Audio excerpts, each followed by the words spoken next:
Anatolia has been the dynamic crossroads between Europe and Asia for many millennia. Starting roughly with the collapse of Bronze Age civilization in the late 2nd millennium BC, and lasting over 2,000 years, Anatolia was an increasingly Greek-dominated land. The Hellenic domination finally ebbed in the late 1000s when the Turkic peoples battered down Byzantine border defences and found a landscape which was much like their Central Asian homeland. This would, over the course of many centuries, transform Anatolia from an Orthodox Greek region to a Turkic Islamic one. Shout out to the Ridge wallet for sponsoring this video. We've been using wallets kindly provided by Ridge for 2 years now and can confidently say it's one of the best products we currently use, so we recommend Ridge wallets to all our viewers. They don't fold, don't bulge in your pocket, are light with a modern, sleek and industrial design. Ridge wallets are a great gift for you and your loved ones. Ridge holds up to 12 cards and has an attached money clip for cash. It comes in 30 different colors and styles, including our favorites carbon fiber and burnt titanium. For us, switching from the old wallet to Ridge was like going from an old chair to a super fancy gaming armchair. But don't take our word for it. Ridge has 40,000 5-star reviews. Each wallet comes with a lifetime warranty, and the Ridge team is so confident that you'll like it that they'll let you try it for 45 days. If you don't love it, just send it back and get a full refund. Support our channel and get 10% off today with free worldwide shipping and returns by going to ridge.com/kingsandgenerals and using code kingsandgenerals. Seljuk Sultan Tugril died in Ray on October 4th, 1063 at the age of 70. Though a man of extremes, from intelligent, mild-tempered and extremely tolerant to cruel and tyrannous, there is no doubt that he was one of history's great founders. In a lifetime, the Seljuks had gone from an irrelevant band of tribesmen migrating across Central Asia to a conquering force with dominions as far east as Transoxiana and as far west as Syria. By the time of his death, Tugril was the greatest ruler in the Islamic world. Succession in steppe society was rarely ever based solely on heredity, and because of this, a dynamic elder nephew of Tugril, Alparslan, son of Chagri, was able to see off all opposition and become the new sultan shortly after. Alparslan quickly embarked on a number of military conquests and led his armies personally. In some ways, he had to do this. Despite the fanfare about Tugril first entering Iraq, the climate and geography of the region wasn't suited for the traditional steppe lifestyle. Alparslan had no problem finding willing enemies to fight. With Seljuk authority now approaching the Mediterranean world, they started sharing borders with both the Shia Fatimid Caliphate in the south, in addition to the Orthodox Byzantine Empire and its allies in the north. Barely 3 months after becoming the Sultan, Alparslan had Byzantium in his crosshairs. Accompanied by his son Malik Shah, he and his mounted horde ravaged and plundered their way through southern Georgia and the Caucasus before prying the strategic city of Ani out of Byzantine hands. This was a key moment, as it opened a new route across the mountains into Anatolia for enterprising Turks to exploit. A glorious battle against a Christian foe, and giving his pastoral warriors the pastureland, were no doubt in Alparslan's mind. But special attention was paid to one particular group of Turkmen known as the Nawakiya. They were a tribal subset of the Seljuks and seem to have been relatively high ranked within the hierarchy.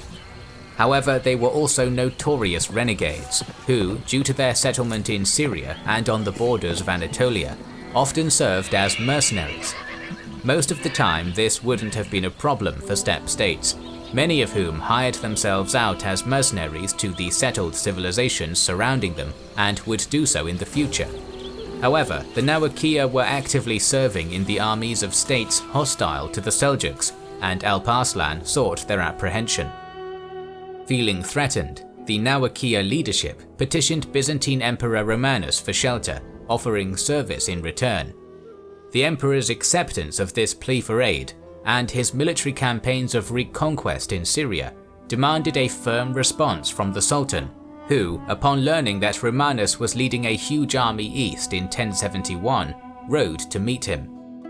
The emperor's attempt to finally bring a halt to over 40 years of intensifying Turkic raids was a catastrophic failure, ending in the decisive defeat at Manzikert. Overwhelmed by a mix of betrayal and Seljuk horse archery tactics, Romanus's force was destroyed and he would be taken prisoner. Within a year, both Romanus and Alparslan would be dead, the latter succeeded by his son Malik Shah. Rather than serving as a decisive moment in itself, a subsequent civil war in the empire allowed the autonomous Nawakia Seljuks, commanded by a tribal chief called Suleiman, to spread almost unimpeded into Anatolia, depriving the Byzantine Empire of a prime source of military recruits and raiding as far west as Bithynia. By 1081, Suleiman established the so-called Seljuk Sultanate of Rum, the first Turkic state in Anatolia. This might seem like just an average territorial exchange, but it came with a profound change of lifestyle in the region. As Professor Carter von Findlay outlines in his book on the Turks in world history, for the next several centuries, Anatolia would be like a kind of Wild West, becoming reconfigured over time under the impact of Islamic culture and a new environment. Rather than going over the well-known politics of this period, such as the rise of the Comnenian dynasty and the Crusades, we'll pull back and examine why and how this particular incursion eventually changed the entire character of Anatolia forever, rather than just supplanting its political allegiance to the Byzantines. Before we do that, we must first consider why the environment of Asia Minor was so appealing to the would-be Turkic migrants, and why, unlike many of the lands seized in the early Islamic conquests, they eventually supplanted or assimilated the natives and became dominant.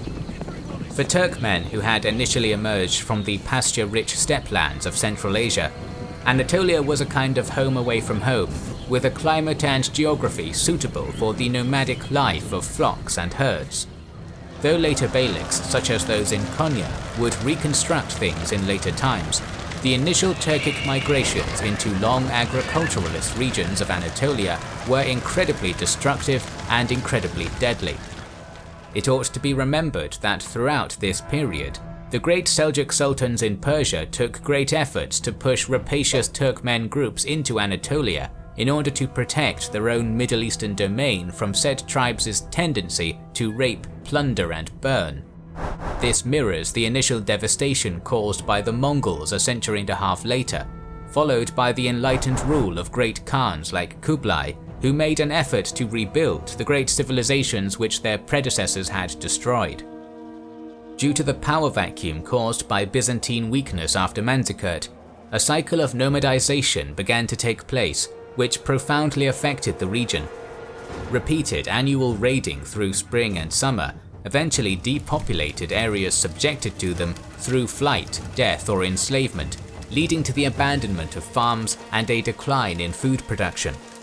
The general trend of Christian refugees was away from the central plateau towards the coastal regions in the west, north and south, where many of the fortified cities were located, such as Trebizond, Tarsus and Constantinople itself.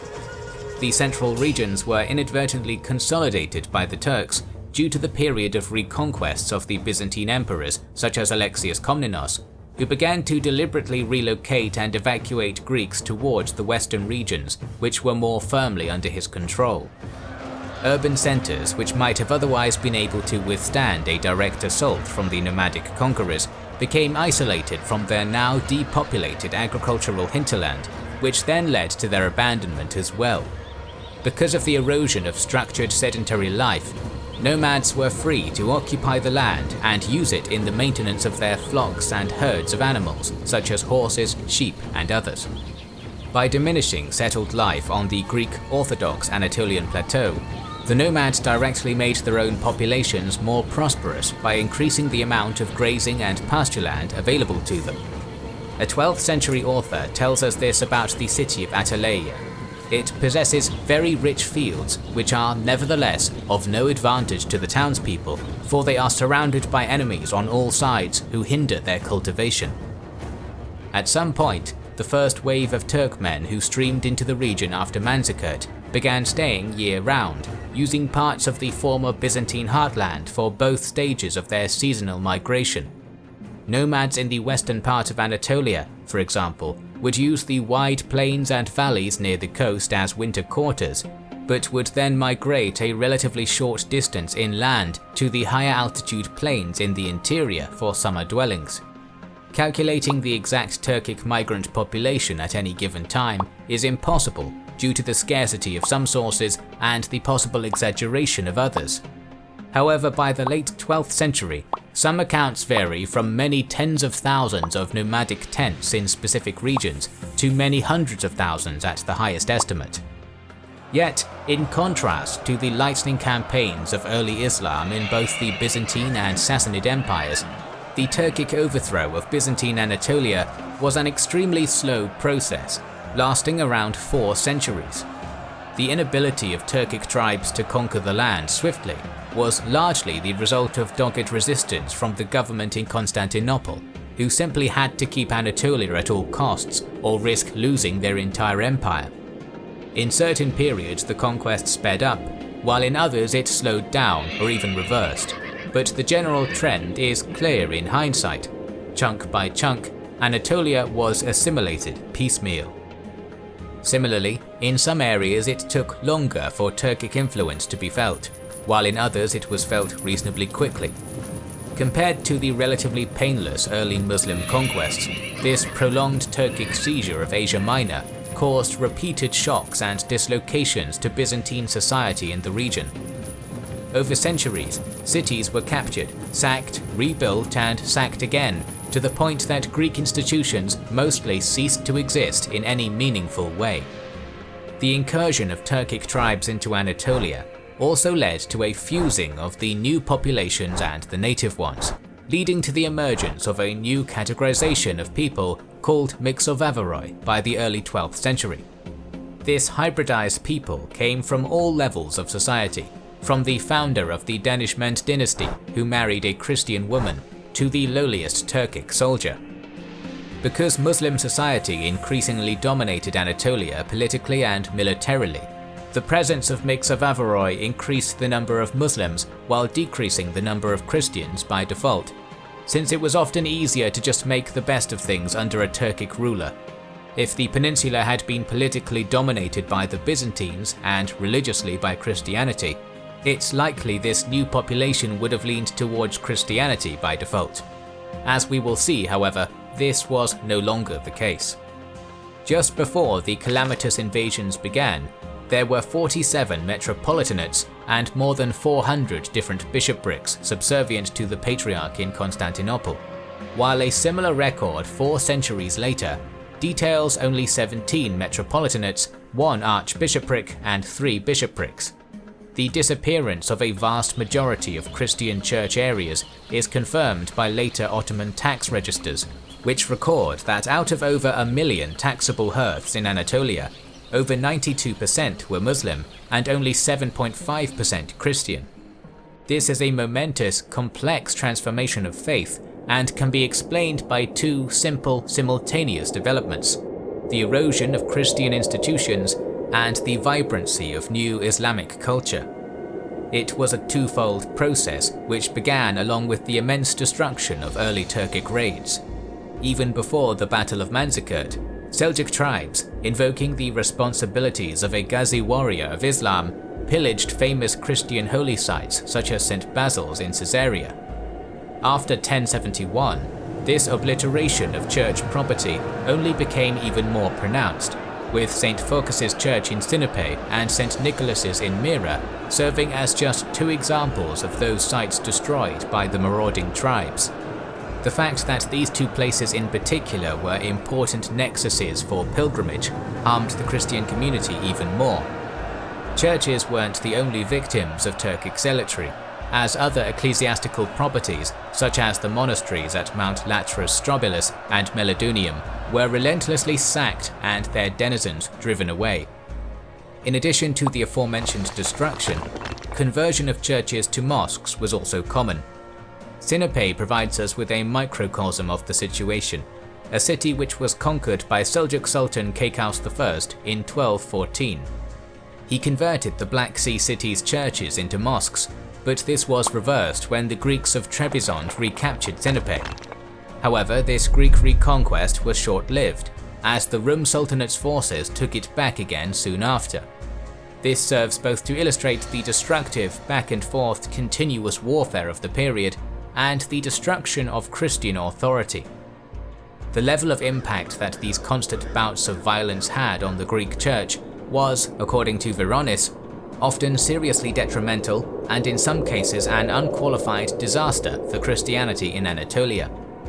It sounds like a mundane thing, but one of the main disruptions manifested in the phenomenon of metropolitans, bishops, and other church officials being unable to attend their churches in occupied regions, depriving the Christians of any church leadership and therefore dislocating them from their religion. Occupation of Anatolian dioceses by nomadic invaders also caused the church to lose much of its possessions and incomes due to confiscation of physical property and appropriation of land.